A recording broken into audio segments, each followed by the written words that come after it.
Bonjour à toutes et à tous.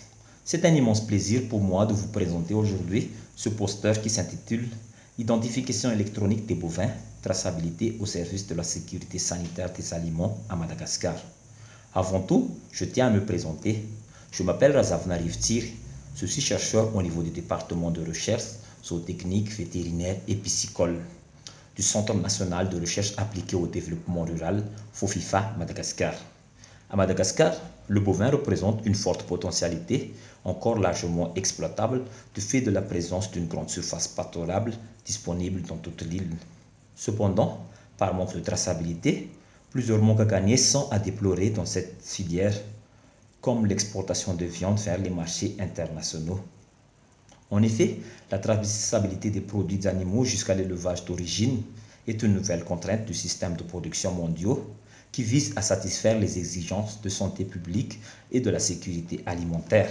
Avant 1997, Madagascar exportait encore de la viande vers les marchés de l'Union européenne. Cependant, par faute de traçabilité, les services vétérinaires de la Commission européenne ont imposé un embargo aux produits d'origine animale provenant de Madagascar.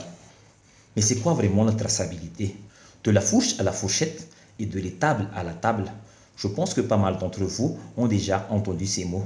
Cela désigne que tous les éléments qui se sont succédés pour avoir un aliment déterminé sont enregistrés. Par exemple, pour un produit d'origine animale, il est possible de remonter le produit jusqu'à son élevage d'origine en cas de litige.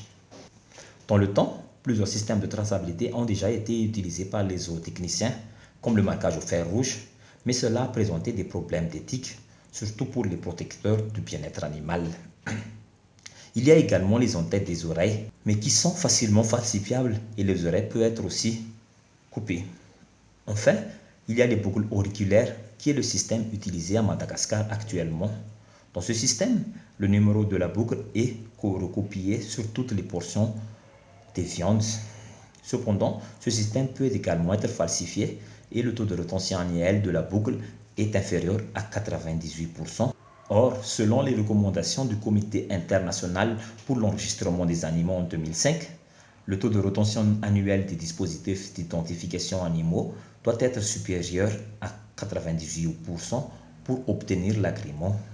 De plus, nous avons besoin d'un système de traçabilité robuste pour faire face à des épidémies comme la fièvre de la vallée de Rift qui est présente actuellement dans certaines régions à Madagascar. Par ailleurs, nous avons opté pour le bolus électronique RFID couplé de logiciels laser ou logiciels d'aide au suivi des ruminants pour assurer la traçabilité effective des bovins à Madagascar. Dans cette étude, nous avons suivi durant 4 années 600 bovins au niveau de la station de recherche de Kianzasu. Ces bovins ont été identifiés à l'aide d'une puce électronique installée dans le rumen de bovin et d'une boucle auriculaire.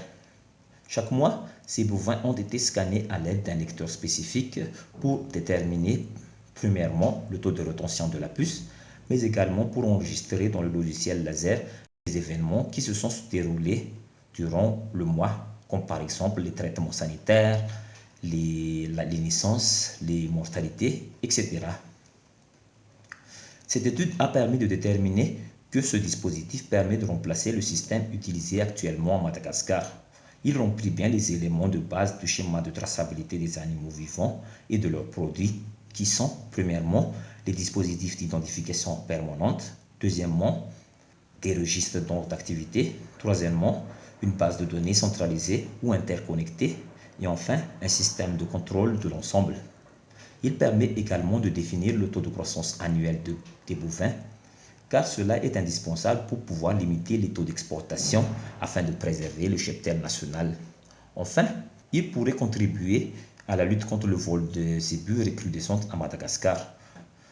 Pour terminer cette présentation, je tiens à remercier le projet Eclipse et l'Agence internationale de l'énergie atomique pour la réalisation de ce projet, mais également à Calirec pour m'avoir laissé de présenter aujourd'hui mes résultats.